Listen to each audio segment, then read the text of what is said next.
Tonight we salute our man of the hour, Mr. George Burns. We are honoring George tonight by special request. His. Though George is recognized as one of our truly great comedians, he'd rather be recognized for his singing. Fact is, he started out as a singer. I don't want to say when he started singing, but that was the year the top 10 was the 10 Commandments. You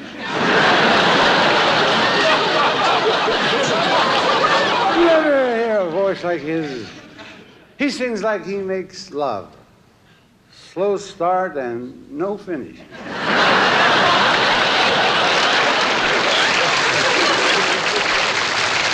You're the worst when it comes to singing. You're the worst. Last month, he sang the Star-Spangled Banner at a ball game, and the crowd sat down.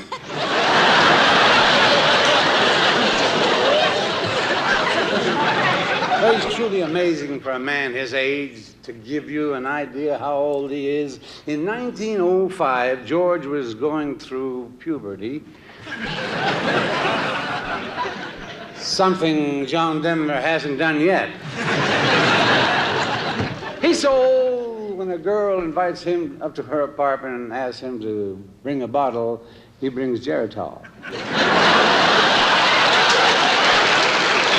But he's still in there swinging. I mean it. When George checked into the hotel last night, we gave him the room between Connie Stevens and Ruth Buzzy. But just to be on the safe side, we didn't tell him which is which.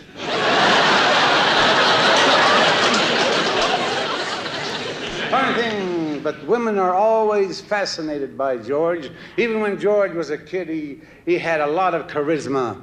And then he started dating girls, and his charisma cleared up.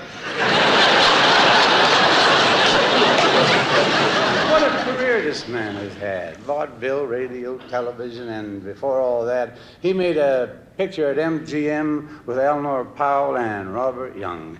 This picture was called Honolulu and was made in 1939. I want to say Honolulu, well, I won't say it was bad. It was horrible.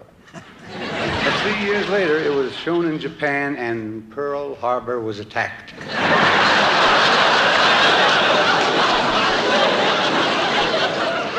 Milton, as an example, to all young people who want to go into show business, hard work, perseverance, and discipline, all the things you need when you have no talent.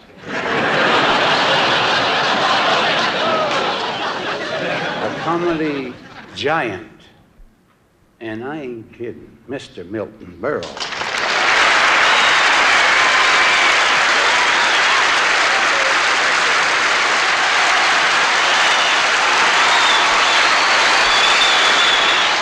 Ladies and gentlemen, on with our homage to our guest of honor. When they told me God was going to be here tonight, I said, no way, Sinatra's too busy. But it's a great thrill, I'm speaking loud so you can hear me. It's a great thrill for me to be here tonight to honor George Burns, who after 60 years in show business finally made it. There he is, Mr. Lucky. Look at him sitting there. You don't know this is a roast. He thinks he's having sex.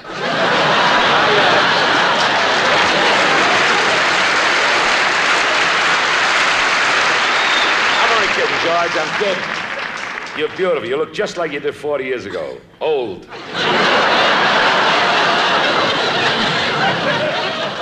George is at the age now where if a girl says no, he says thank you. This man's back goes out more than he does. That's the truth. The other day I gave him a copy of The Joy of Sex. He took out his crayons and colored it.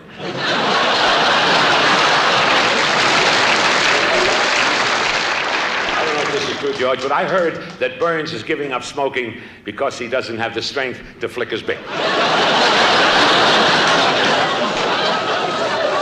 Last night, George took a girl up to his room here at the hotel, and when they left, he noticed a sign on the door, "Have you forgotten anything?" And George said, "Yeah, how?"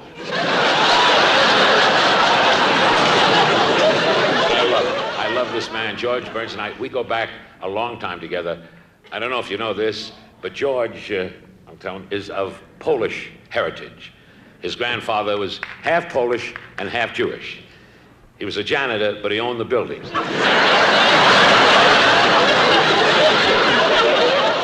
I'll tell you why I'm glad I'm here tonight, Dean, because George and I, we played in vaudeville years ago when he was doing a single before Burns and Allen. And boy, shall I tell them the places, towns we played? We played dumps you never heard of. Small towns like Rachmunis, Illinois.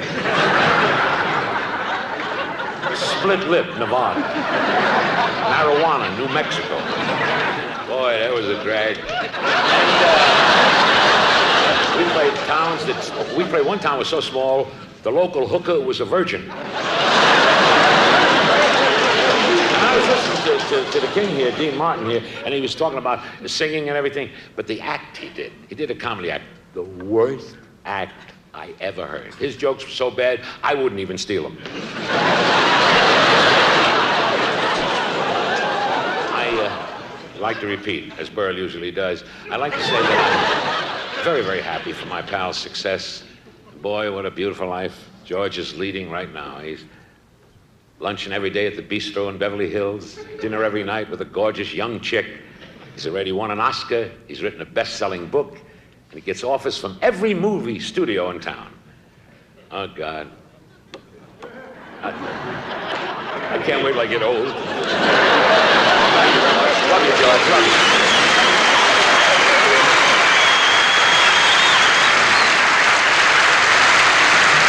Elton Laura. Hayes the Builder.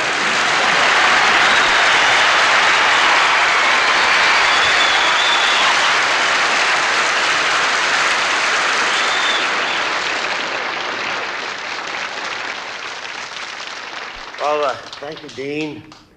I suppose I should say it's a great pleasure to be here tonight, but it would be a lie. I'm an old, tired man, and I should be home in bed. Alone. In all the years I've been watching television, not once was I able to stay up for the late show.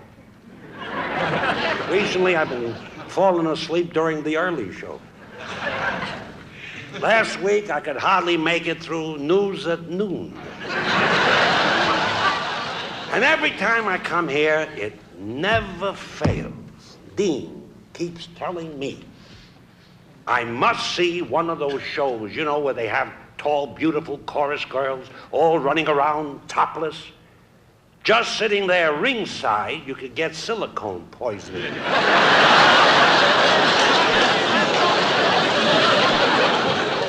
George, you've got to slow down. Stop hanging around nightclubs. Stop dancing in discos till all hours of the morning. You're no chicken. And for what I hear from those girls you've been dating, you're no rooster either. Dignity. Ah, that's what a person of our years must maintain. Dignity. It's not dignified to try to give them a hickey with your gums.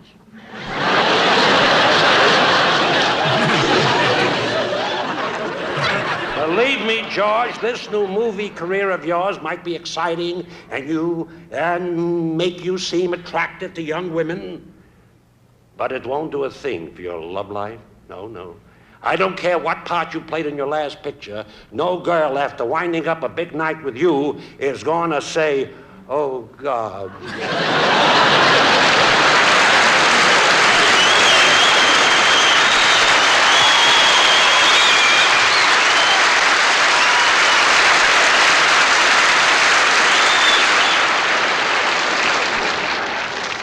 I dreamt I was in heaven last night and I was talking to God. He sneezed and I didn't know what to say.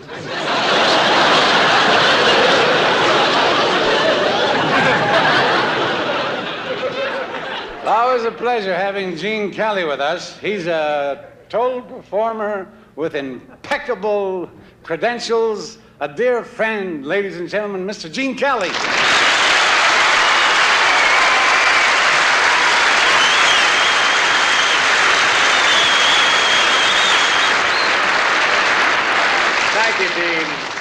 a great pleasure to be here and honor my old friend George Burns, and you know that. But frankly, I am a little surprised that I was invited because, it's not that George and I are feuding, but, well, I'm glad we're not. Particularly after seeing the supernatural things he does in his latest movie, Oh God. I wouldn't want to pick a fight with him for the world, because I don't want it to rain in my room 40 days and 40 nights. A little while back, George was starring in his own television special, and he asked me to be one of his guests. He wanted me to recreate a scene I did in the movie An American in Paris. That's the one where I sang and danced on the banks of the Seine with Leslie Caron. Well, I thought it was a marvelous idea, and I was all for it until George suggested that instead of doing the Gershwin song, I do one of his old tunes, the kind he used to do in vaudeville. And that was the bone of our contention, right? Well, I brought along the lyric to the song George wanted me to do, and I'll let you, the audience, be the judge. I have it right here. This is what George wanted me to sing. When the monkeys do the monkey rag, you think each monkey was on a jag. You laugh until your sides would crack when they curl their tails and wiggle their back. Good song. Well, George, if I'd have sung that to Leslie Caron, I'm afraid she'd have thrown me right into the sand. But tell me the truth, George. Are these things really songs? Of course. I gotta get up to tell you this. Or have you been smoking the band on your cigar? I don't know. Gene, they're good songs, but you can't recite them. So you gotta sing them. Now, here's a great song. If you just recited it, it's nothing. Just did the lyric. But listen to this. When the evening sun is sinking, I've been thinking of my little cabin home.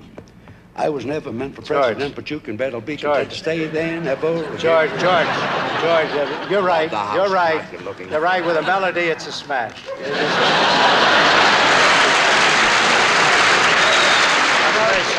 You know, Gene, when I sang that in vaudeville, people were standing outside the theater. Too bad none of them went in. Was Al Jolson the great at the time? Oh, he's the greatest. Well, I gave him this song. To sweethearts in the country town, the neighbors say, lived happily the whole day long. Until one day Jolie must go away. She one of them what could go, and Jolie loved it.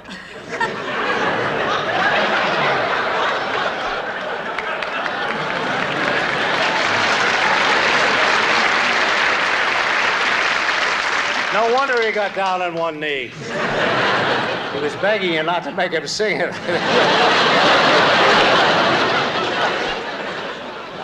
I'm sorry. Even though you wouldn't let me sing Gershwin on your television special, tonight I'd like to borrow some Gershwin lyrics to express my feelings for you. And I mean this. In time the Rockies may crumble, Gibraltar may tumble, they're only made of clay, but our love is here to stay. And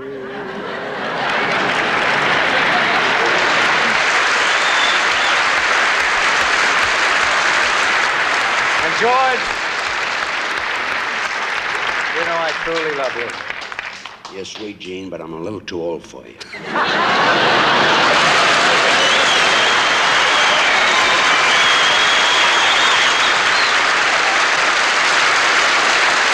Our next guest is someone who has known George Burns for years and years.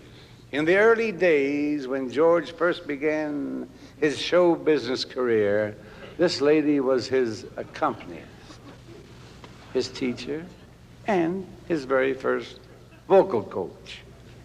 Please welcome the vivacious Gladys Ormsby. What did I do?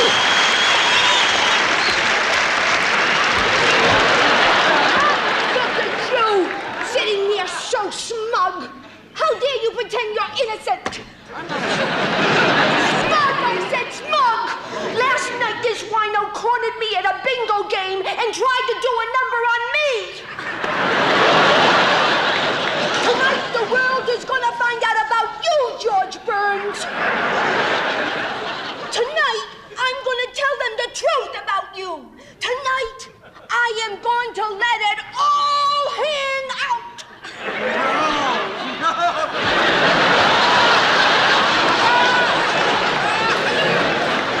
Oh, George, put that glass down, George. The shabby way you treated me. I remember how it all began. I was given piano lessons on the Lower East Side of New York.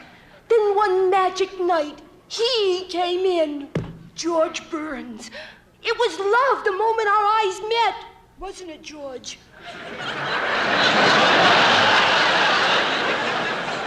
The first time I saw him, I had a lump in my throat. That's more than I can say for your chest. Hey, quiet! Soon a romance developed, ladies and gentlemen. But I discovered that George wasn't the greatest lover in the world. In fact, he had a mean streak in him. Most men will cover your face with kisses. He covered mine with a burlap bag. So I am here tonight to say to you, George Burns, and to the world, that tonight our romance is over. George Burns, I am turning my back on you. Don't face me.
There are a couple of names that always represent quality, like Rolls-Royce, Ferrari, Tiffany, Cartier. In Hollywood, one name that's always been pure gold in the box office is that of my old buddy, one of the original superstars, Mr. James Stewart.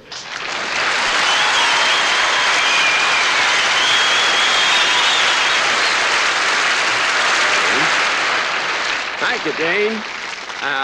You know, George Burns and I go back together a long time. We were both at MGM Studio at the same time in 1938. And in those days, I was a romantic juvenile, and in those days, George Burns was an old man. And it's just amazing that now, 40 years later, we're both still at it. Only now I'm the old man and George is the romantic juvenile. When we first met in 1935, I was trying to make it on Broadway. And George was like a father to me. He gave me my first professional advice. He said, "You'll never make it in show business, kid. You've got no gimmick." And then he offered to sell me his old vaudeville act.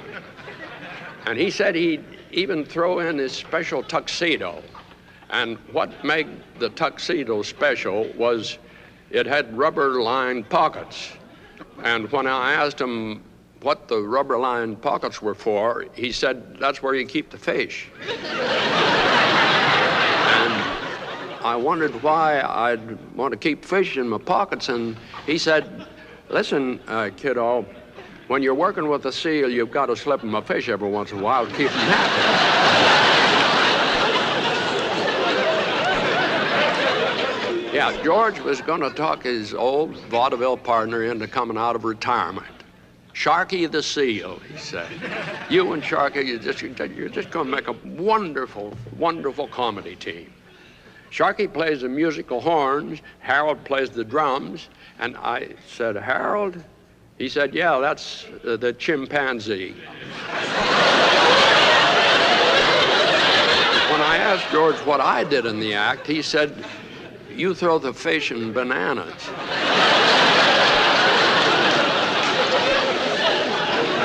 Anyway, George wouldn't give up on me. He said, listen, kiddo, I'll get you a lead in a movie that will win the Academy Award. But it calls for a virile he-man and looks good without an undershirt. So go down to the gym and build yourself up, and I'll recommend you to the director. Well, he was right.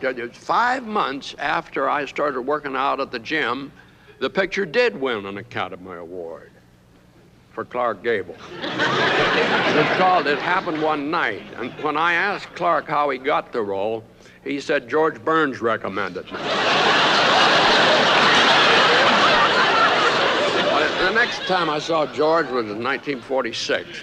I'd been nominated for an Oscar for It's a Wonderful Life, and I lost. But George came up to me, like the good friend he is, and he whispered something encouraging. It was a very good advice. He said, I told you you'd never make it in a show business until you had another talent on the side, like Gene Kelly and Fred Astaire. So George, who used to be a hoofer, tried teaching me one of his dances, Ball and the Jack. And he said, first you put your 2 knees close up tight, and I did. And then I said, what next, George? And he said, I don't know. At my age, when I take them apart, I fall down.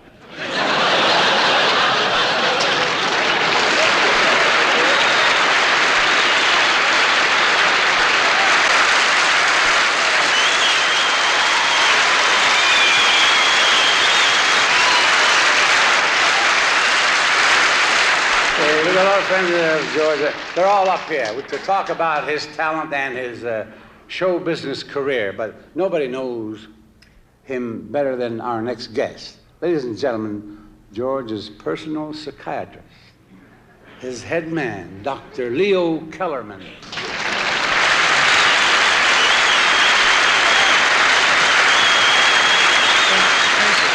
Thank you very much. May I show you my credentials? Oh, may I show you mine? No, no. Ladies and gentlemen, I am a noted psychiatrist, and George Burns first became my patient right after he finished his new movie, Oh God, in which he plays the title role. Very few people know this, but he got very wrapped up in it. He thought he really was God. It's true. This syndrome is not uncommon among actors. When Jimmy Stewart was in Harvey, he thought he was a rabbit. Fortunately, he came to me. Did you cure him? No, not before he and his wife had 78 kids. As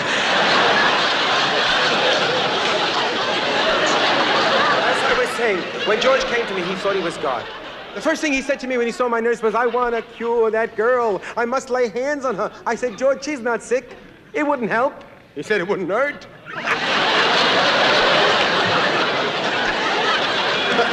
I am an expert in these matters. I have degrees from Vienna, Paris, and Rome. Vienna, 68 degrees. Paris, 72 degrees. Rome, 82 degrees and rising.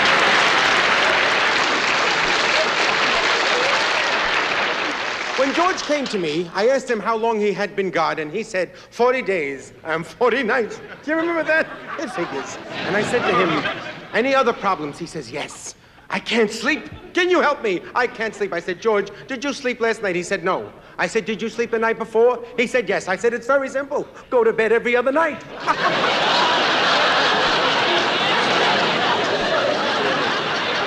You know, psychiatric treatment is nothing to be ashamed of. I myself have catatonic phobia. Well, wear a long coat. Nobody will know. In Vienna, I taught psychology. I thought it was easy, but it was very hard. Are they coming? Are they coming? I mean, wait. After 15 hours, by the way, George, you know, we worked together. Well, we worked together a long time. And I have to tell you that he is suffering from traumatic psychosis and paranoid aberrations. Yeah, what's that mean? His shorts were too tight.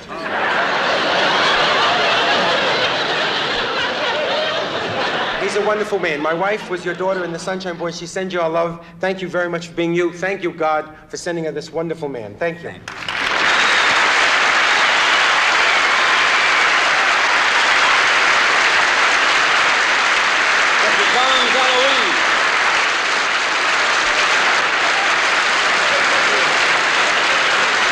Next guest is a very talented and very funny lady, one of the former stars of Sanford and Son, and I think she is the best in the whole world.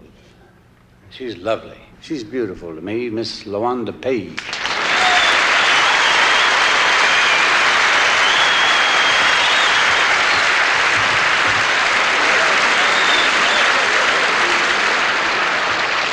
What a thrill it is for me to stand here between these two turkeys. Let me see who this turkey is. Oh, the Sunshine Boy. And the Moonshine Goer.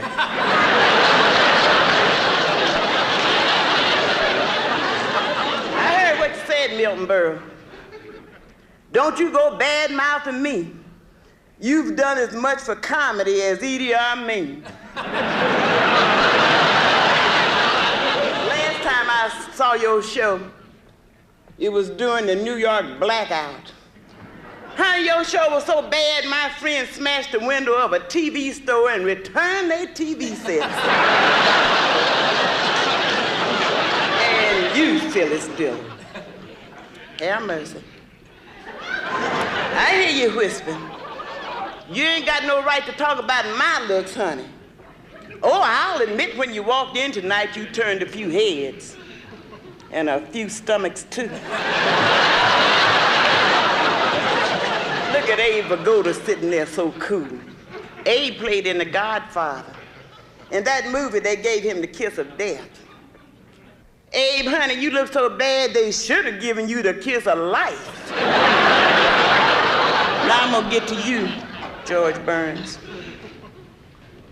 Dating all them young foxes at your age, a man as old as you, honey, should be respected, rewarded, retired, and retreated.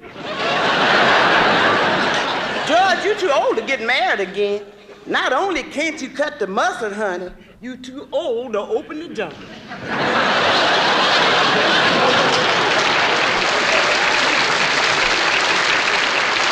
I know what I'm talking about, Mr. Burns. I was once married to an old guy myself, honey. When we faced the preacher, he didn't say I do. He said, I'll try.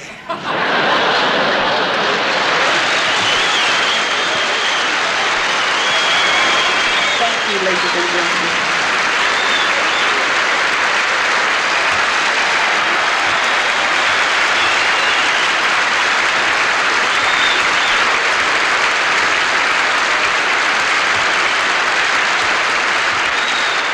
Here is a bright young comedian who appeared with us earlier this year and was a big hit.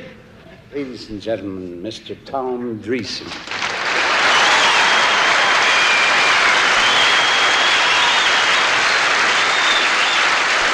I love George Burns, I really do. My grandmother is his biggest fan. She's been kind of upset lately because she hasn't been able to see him on TV for the last couple of years, till just recently, because, see, she's had problems with her eyes. She has glaucoma. And I don't know if you read this or not, But a guy started smoking marijuana a while back for his glaucoma, and it helped him. He took his case all the way to the Supreme Court, and today, the government allows him to legally smoke marijuana. So 6 months ago, my grandmother started smoking marijuana. She still can't see, but now she doesn't care. It got so I hated to go over her house. It was always the same thing. Hi, Tom, try the brownies. She wanted to send you some brownies, Mr. Burns. She really did. But she read this interview in a fan magazine by this lady that travels with you. What's her name? Nurse Trixie. She said that you think mashed potatoes are roughage. I want you to know that when I started out in show business, an old vaudevillian pulled me aside and he said, would you like to become a good comedian? And I said, yes. He said, well, then study the masters. Watch George Burns. In fact, watch his every move. Mr. Burns, I've been watching you all night long. You haven't moved once. Thanks,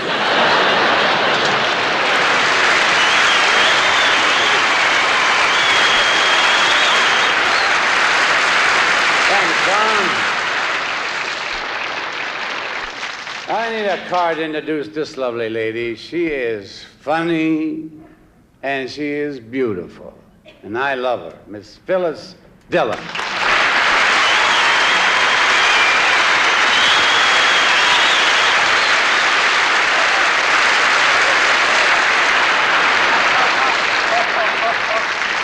Glory be, you did wake up. Oh, George, I'm just so happy to be here. Nobody knows what a thrill it is for me to be here with George because, see, I've had a crush on George for years. He's my kind of guy. He's handsome, he's successful, and he's breathing. Oh, I don't know how you feel about it, George, but old age, I mean, I didn't even see it coming. It hit me from the rear.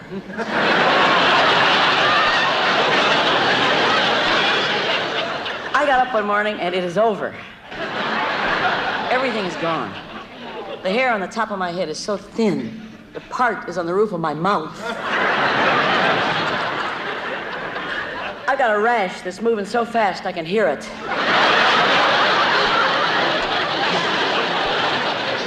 My G-string is clear down to D-flat.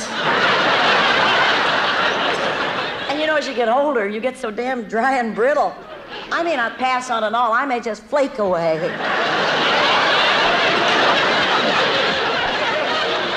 When you put your moisturizer cream on, your skin shouldn't go...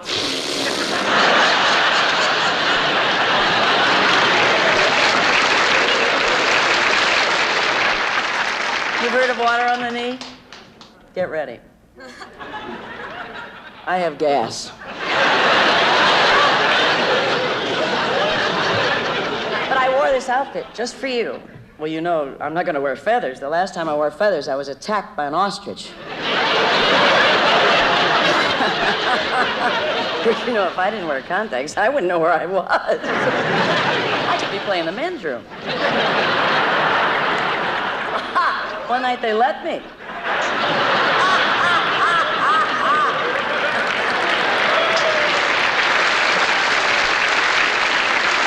I didn't know the difference. The sound was good and it was cool.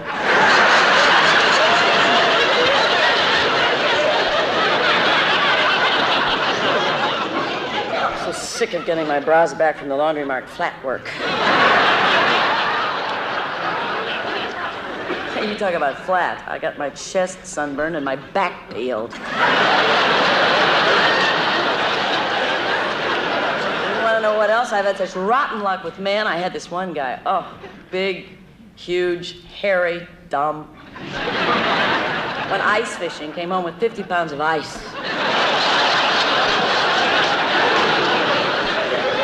When his mother fried it, she drowned.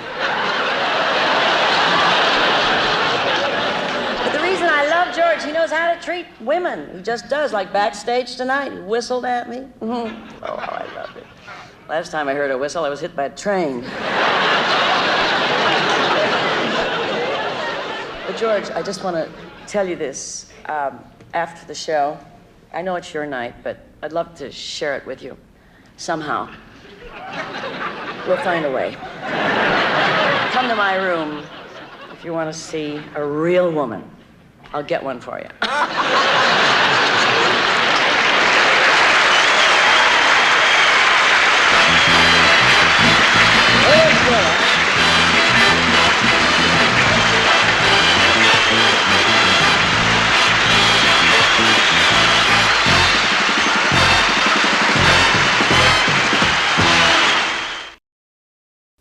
Here's a man who's kind of regular on our roast. One of the funniest guys I know. Ladies and gentlemen, Mr. Red Buck.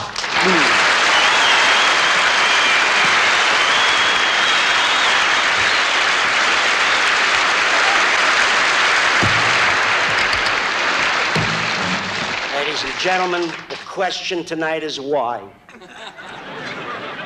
Why are we giving this ancient comedian, a man who was old enough to be his own father, a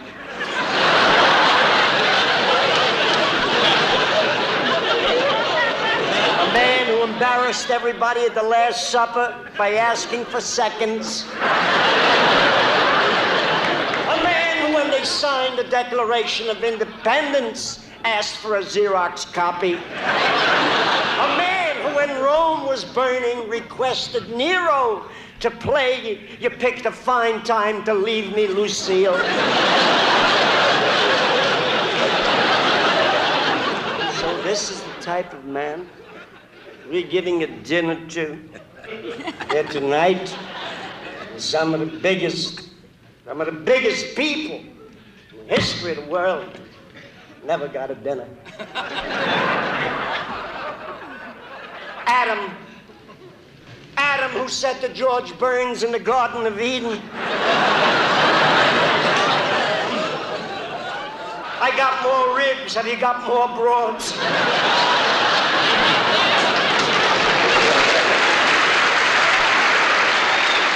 Never got a dinner. The hunchback of Notre Dame, who said this isn't a hump. I ate a cantaloupe and it backed up on me.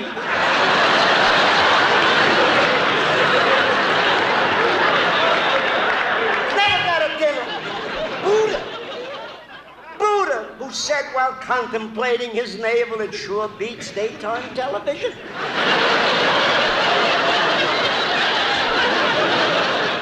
Never got a dinner. Alibaba, who said to the 40 thieves, just steal jewelry. It's not easy to fence camels.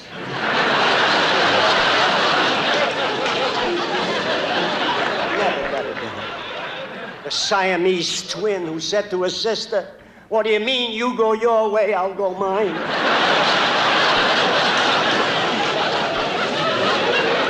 This man they give a dinner, Rip Van Winkle, who said when he awoke from sleeping 20 years, after lunch, I think I'll take a nap.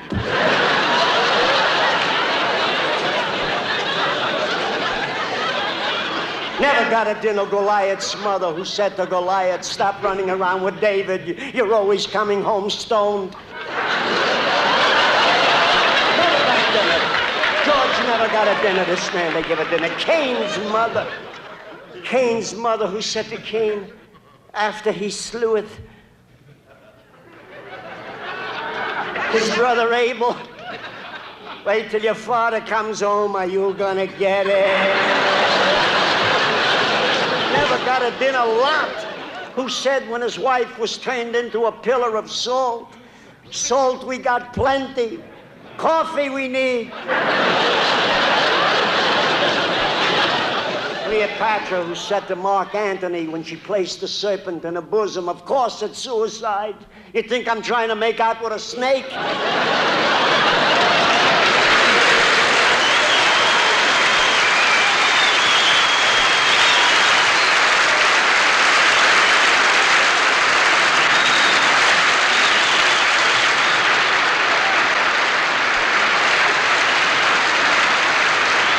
Mr. Orson Welles.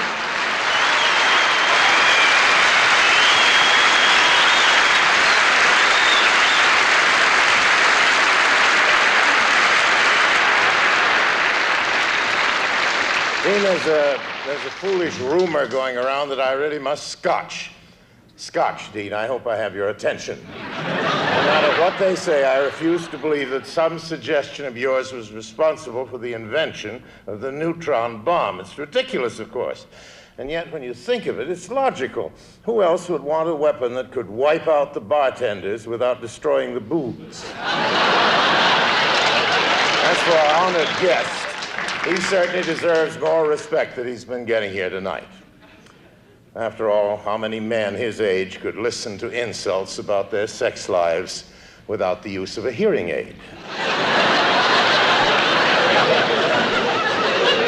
All these slurs about George's amorous adventures, they remind me of the words of the poetess Elizabeth Barrett Browning. How do I love thee? Let me count the ways. In your case, George, don't bother to count the ways, just count the times.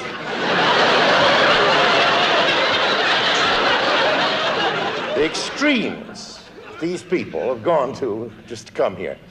Now, Abe Vigoda even bought a tuxedo. Abe Vigoda in a tuxedo. That's like putting hollandaise sauce on a knockwurst. With red buttons. Red, whose mother once uttered those famous words to his father when Red was born, "Keep the sales slip, I think we'll want to return it." George, to err is human, to forgive divine, so let us forgive Milton Berle.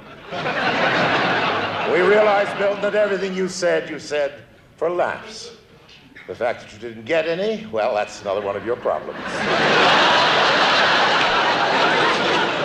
As for you, George, in your long and glorious career, you've been the recipient of a perfect plethora of honors and awards. You've triumphed on radio, conquered TV, and headlined at the Palace. You've known presidents and kings.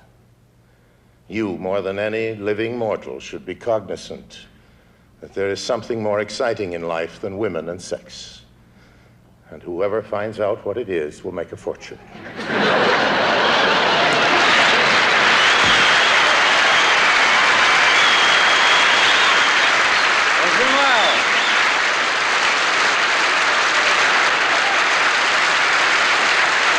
Tonight, I'd like you to meet a young man who is already recognized as one of tomorrow's bright new stars. Ladies and gentlemen, please greet a wonderful impressionist, Frank Welker.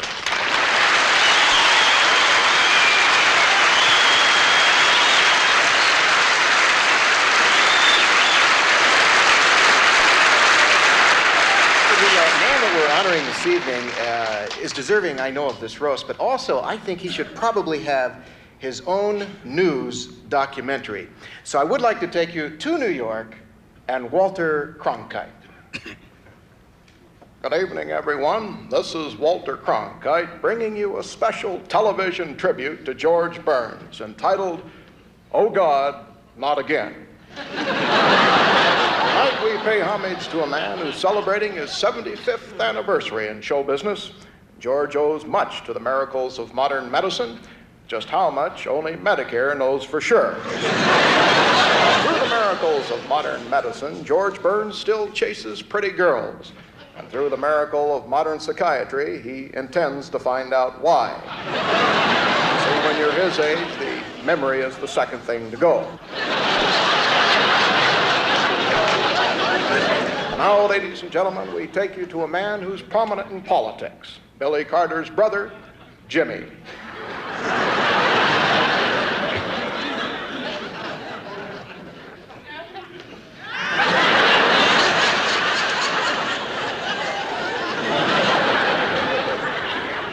Thank you. Thank you very much. I would like to take this opportunity to say what a thrill it is to be here on this dais this evening.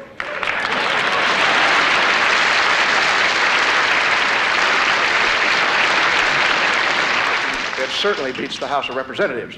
But I must say we do have some fine young comedians up there also. There you have it from the 39th President of the United States, a very distinguished country bumpkin. And now it's time to go to another political figure. Here is Henry Kissinger. Henry? Thank you very much, Mr. Cronkman. I would like to take this opportunity to say that for 6 years, I was the Secretary of State. I adjudicated the world's problems. And when there was a crisis between the Arabs and Jews, I played the role of God and brought about peace. And now when Carl Reiner makes the picture, oh God, who should he pick for the part of the Supreme Being? This little dummkopf, George.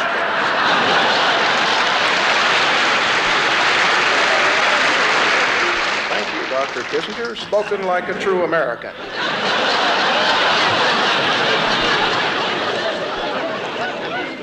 Now we take you to the heavyweight champion of the world, Muhammad Ali. I'm the greatest. Ain't nobody as bad as me. I beat George Foreman. I beat Joe Frazier. I beat Stunner Liston, that other old bear. I knocked him down. Kenny Lord, all these guys on tables, all think they can be. I'm the best. Ain't nobody in the whole world bad as me except maybe one man, George Burns. He's bad, this little wrinkled white hope. He's bad. Oh, I tell you, I wrote this poem by George Burns. It goes like this. He floats like a butterfly, sings like a bee, but the worst thing about him is that he sings off key.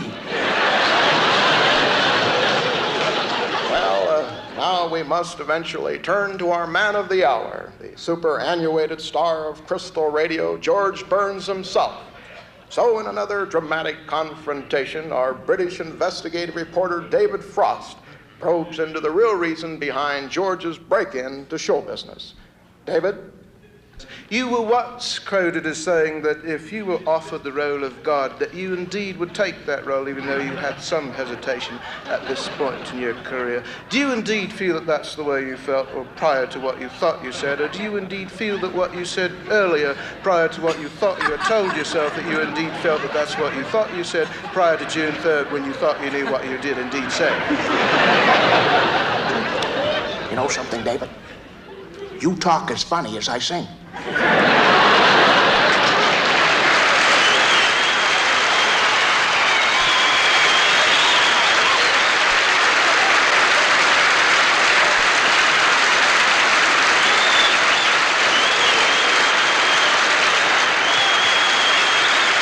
There he is, truly funny man, and I mean it. Jack Carter.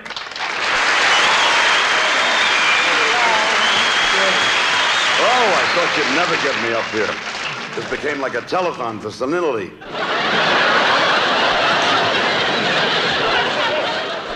What a thrill to be back at the MGM, this marvelous, beautiful hotel. And thank you, Dean, for the lovely room you got me here. It's a beautiful, it must be the presidential suite, because I walked in and there were peanuts all over the floor. At least you promised George glamour. Come to Vegas, George. We'll give you a dinner. There'll be beautiful showgirls, gorgeous women. All right, where's Anne Margaret? Huh? Where's Sophia Loren? Where's Farrah and her faucets, huh? Look what he wound up with. Ruth Buzzy and Phyllis Diller. Jaws and menopause.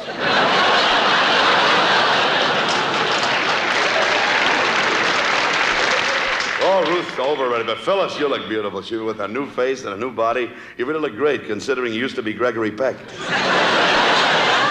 God, Connie showed up. Connie loves to go with George. You know, she knows how to handle him. He's happy. Once a week, she gives him a tangerine, tells him he's making love. And he loves to go out to her pad in Malibu. And, you know, Connie gets into something sexy. George brings a little wine. And she walks around in this flimsy gown. And while Connie cooks, George burns. But he's adorable. Look at him sitting there. Only man in the world orders a martini with a prune in it. Dom DeLuise. Sounds like a Western. Dom DeLuise.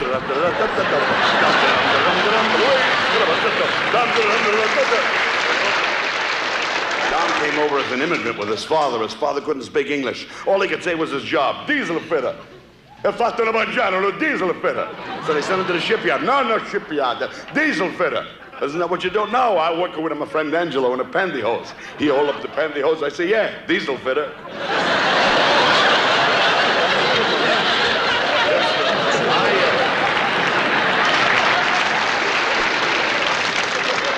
I I love George, and he remembers the first time he was on the bill at the Palace in 1904 with Al Jolson. He was just a kid with Gracie. Georgie was in shock watching him because Jolson never used a mic. He was the most powerful performer. He just stood there in the footlights with no mic, talking and dinging and talking and dinging, and people got to their feet in the last row of the balcony yelling, "Get a mic, Al, can't hear a damn word back here." Georgie went up to him backstage and says, "Hiya, Mr. Jolson, I'm George Burns. Gracie and I are on the bill. We're up early, you know. I'm a singer, too. And I want to say you got a great voice." And Joe said, listen, kid, I want to tell you something. I heard you sing, and I ain't heard nothing yet. Why, when I sing Mammy, you see the Mammy. And when I sing Swanee, you see the Swanee River. And when I sing Rockabye My Baby, you know what happens?" George said, "Yeah, the mother shows up with a maternity suit." George, and I love to hang out with these great old guys like Georgie Jessel and George Burns and Jack Albertson and the aging veteran Milton Berle. I love it. We kid Milton. He's an inspiration to every young comedian. We figure if he can make it, anybody can. And I know that if your sweet buddy Jack Benny were here, I'll bet right now he's up there in that great dais in the sky, looking down, and he's smiling at you sweetly and saying, "Well, now isn't this a ridiculous situation? Here I am up in heaven and God's on earth."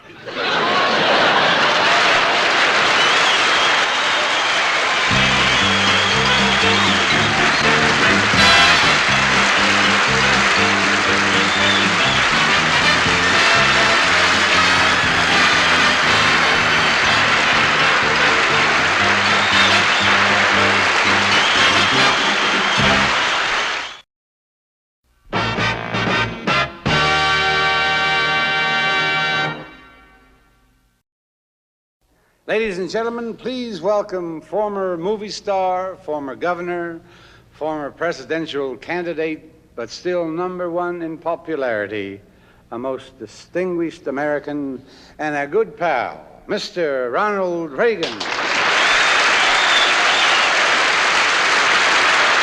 Thank you, Dean.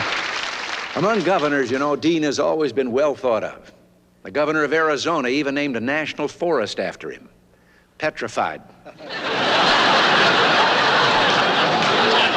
Speaking at a Dean Martin roast is a lot like being a budget director for Jimmy Carter. It's kind of a temporary job. But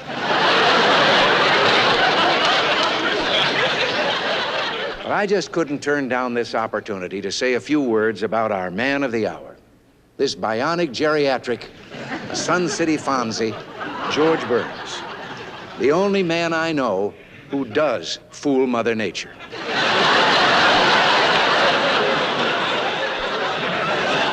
When Red Buttons appears on these roasts, he always asks the question, why are we giving this man a dinner? Well, Red, for the first time, I'd like to answer him. Who else do you know who is an actual eyewitness to most of the history of our country? It was George Burns who told Betsy Ross, "Personally, I feel the pattern's a little busy. But let's run it up the flagpole and see if anyone salutes it." This is George Burns' night. Legend has it that when Queen Isabella gave Christopher Columbus all her jewels to finance his voyage, and he said, "But who'll buy all this costume junk?" It was George who said, "Leave it to me, I know just the guy." Sammy Davis Jr. is wearing it to this day.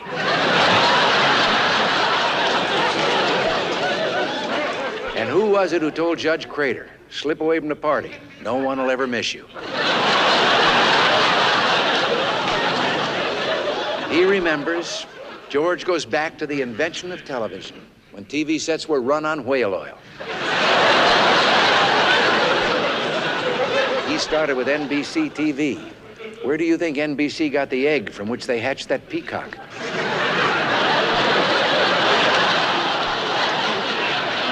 But it's really as a comedian that George Burns will leave his mark in history. George has always entertained for presidents and has made 6 different presidents laugh. 6 out of 39 isn't bad. George, I toast you. May you still have that same youthful vigor when you finally reach, if you ever do, old age.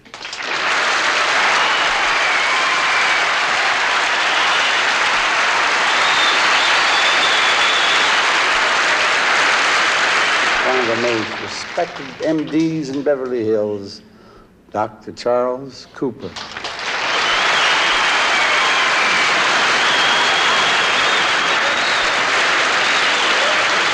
Good evening. My name is Dr. Cooper, George Burns' personal physician.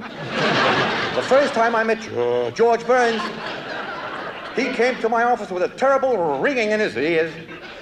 I cured him. I gave him an enlisted ear. It's all in my book. How to remove your appendix in your spare time.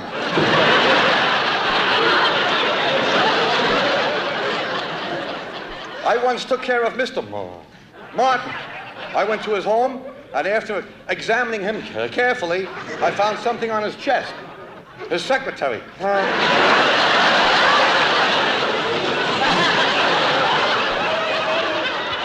By the way, Dean, try some of this medicine. You could use it.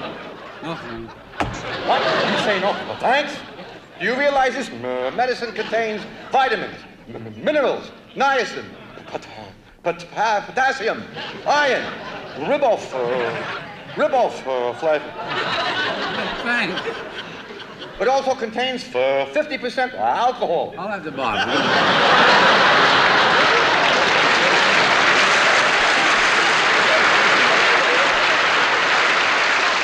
May I have your attention, please?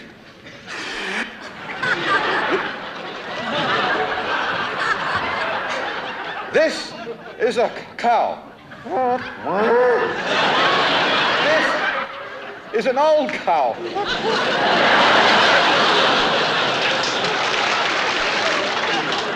It's all in my book. Brain surgery, self-taught. Aha! Aha! Aha! There's Abe Vigoda. He and I go back to medical school. He was my first cadaver.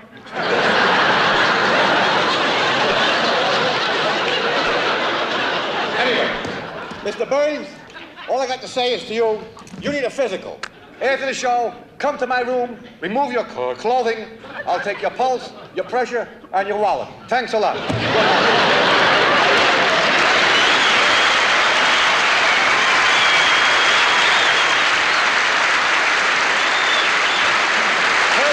Charlie Calla.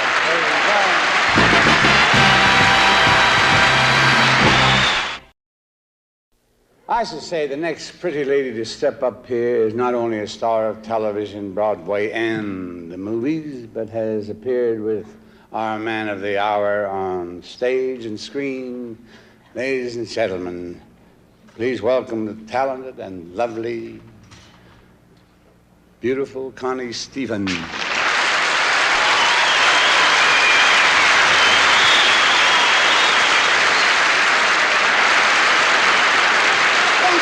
This is an exciting reunion for me, I'll tell you. I have not appeared with George Burns for a long time. He and I co-starred in a television series, I hope you all remember. It was called Wendy and Me. You remember, do you remember? He doesn't remember. Well, it didn't last very long. I'm not blaming you, George. It was a good show, but I've had longer runs in my pantyhose. In the view of our past friendship, I was really surprised. When I arrived in Las Vegas last night, I found a beautiful bouquet of flowers in my hotel room. And a note from George Burns that said, "Dear Connie, please join me for a swinging evening on the town." Well, George, I hate to kiss and tell, but may I tell them what a swinging evening we really had? First, we went out to dinner. I picked him up right after his nap. It was then I discovered George's secret for staying young. He never overextends himself. He wouldn't even whistle for a cab. He figures when he finally gets up a pucker, why waste it on a taxi? We were driving along, and all of a sudden, George leaned over and said, "My leg's asleep. It's numb. I can't feel a thing." I said, "George, please, relax. That's my knee you're holding."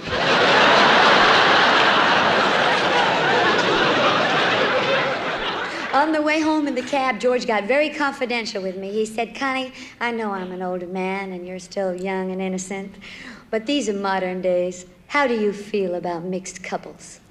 Getting together, you know, for a little fun. Turned out he wanted 4 of us to play the same Keno card. Anyway, when the evening was over, he escorted me to my room, and like the true romantic roue he really is, he surprised me with a burning kiss. He forgot to take the cigar out of his mouth.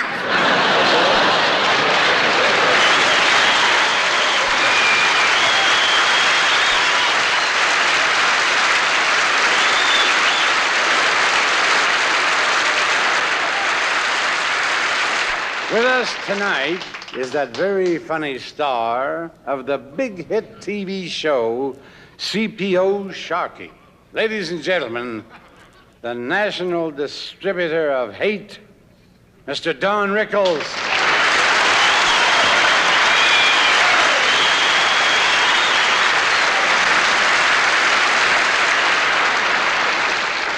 Thank you so much. You know, many performers get an opportunity to perform, which is a great statement. But George, here at the home, these kind of things we can laugh at. I must say right in front, George, you're 81 years young.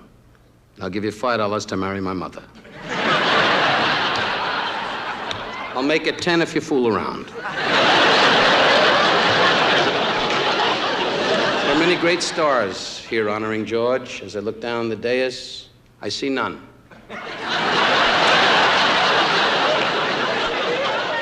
LaWanda Page, you're a black woman. Why are you here? Be proud. Be proud of black or white. And I say this from my heart. Glory, glory, hallelujah. Is she laughing or coming towards me? George is laughing, laughing. I love you, George. And of course, Red Buttons, one of the great clowns of our time. Unfortunately, the public has never known that. Anyway, Phyllis Diller, ladies and gentlemen, who, when she was born, God ran out of clay and made her face Trick-or-Treat Charlie. But you're a lovely lady, Phyllis, and good luck to you. Her husband, her former husband, said on the wedding night, "No!" And James Stewart, one of our great generals in the Air Force, who said in World War II, and the planes took off without him. And of course, the great governor of the state of California, the former governor, and the man that was wanted to be president desperately. Governor Reagan, from the bottom of my heart, Governor, I never liked you, I never liked your family. Sit down, Governor, you're making a fool of yourself.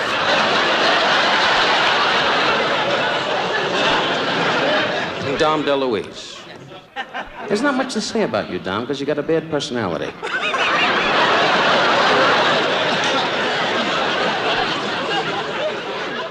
But getting to the punchline of the evening, 81 years young. George, if I may say, I sit with you at the Hillcrest Country Club, and we laugh together. You have always put your arm around me, your family, your dear Gracie, God rest her, wherever she is. She watches over you. We all laugh about you with the young ladies that escort you. But the greatest thing I can say, on behalf of my wife, my children, and my dear mother, that when you dress up with your tie and your sport jacket, and as you are tonight, neat and immaculate, and you get in your little car, in your big car, and I see you drive up in front of our country club with pride, and you get out and you walk abrupt and with life.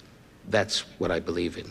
And that's what I hope for myself and my wife and for my children, to have the feel of life, as my people say, chaim to life, to have the feel that you have. You are a great man, and we love you, and I love you.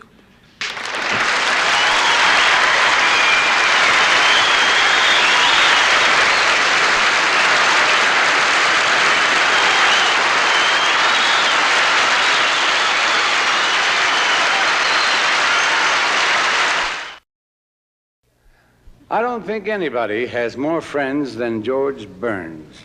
But a friendship that George cherished most was that of his and Jack Benny's. The laughs they shared and the practical jokes they played on each other are legendary. Whenever those of us in the profession gather for lunch or at a dinner party, someone is bound to tell a George Burns, Jack Benny anecdote. Apropos of this, I thought we'd run a piece of memorable film from a 1955 This Is Your Life, showing Jack and George together. You soon meet a man who understands the conflict in your career at this time, someone who himself really knows the meaning of frustration. I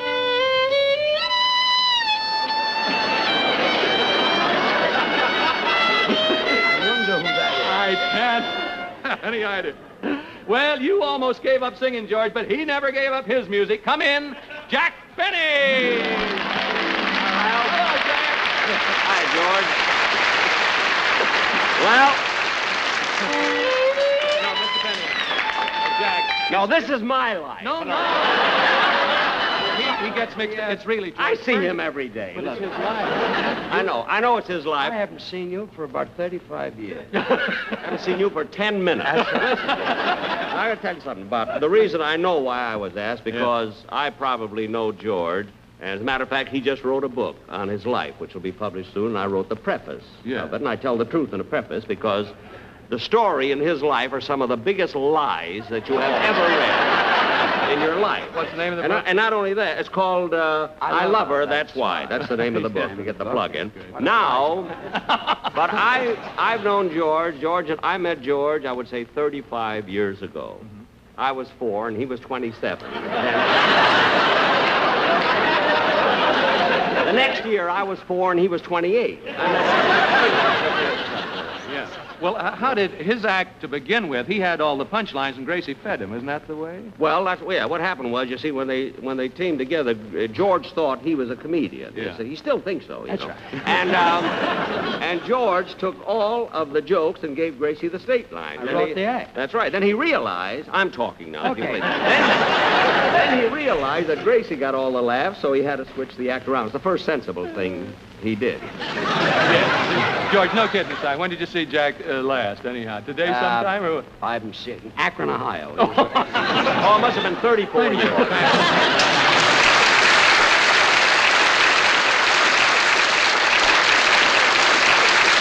Ladies and gentlemen, our man of the hour, and I love you, Mr. George Burns.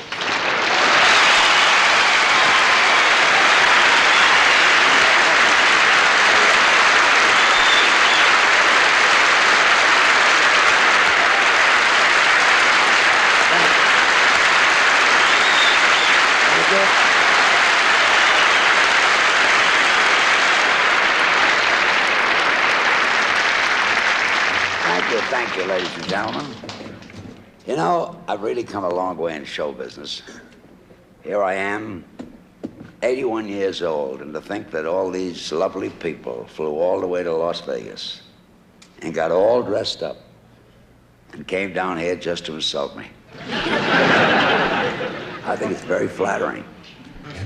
Let me tell you something. I was a small-time vaudeville actor until I was 27 years old, so I'm used to being insulted. Insults have always been part of my life. I was insulted at the Jefferson Theater on 14th Street, at the Gaiety Theater in Altoona, the Colonial in Akron, the Folly Theater in Brooklyn. Let me tell you what happened at the Folly Theater. I was in the middle of my act singing In the Heart of a Cherry, and just before my yodeling finish, the manager walked on the stage and canceled me. And to make matters worse, the audience applauded him. And the musicians gave him a standing ovation. You see, so your insults tonight mean nothing. I've been insulted by pros.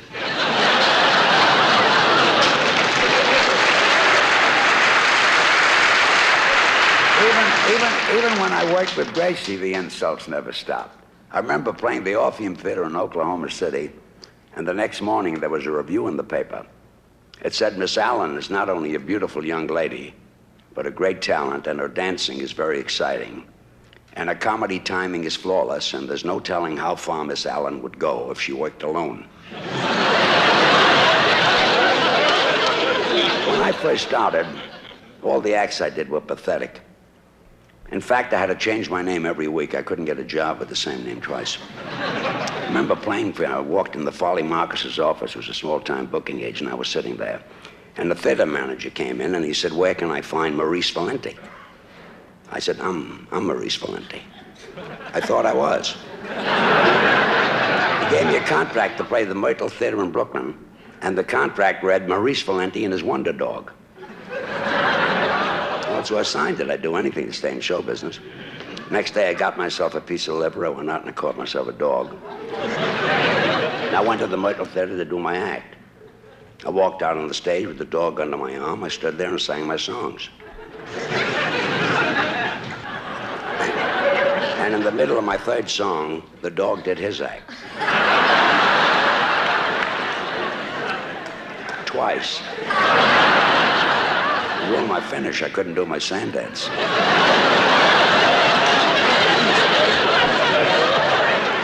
So you see, I wasn't only insulted by people, I even had a dog that took a shot at me. Well, now I want to thank each and every one of you for coming here tonight.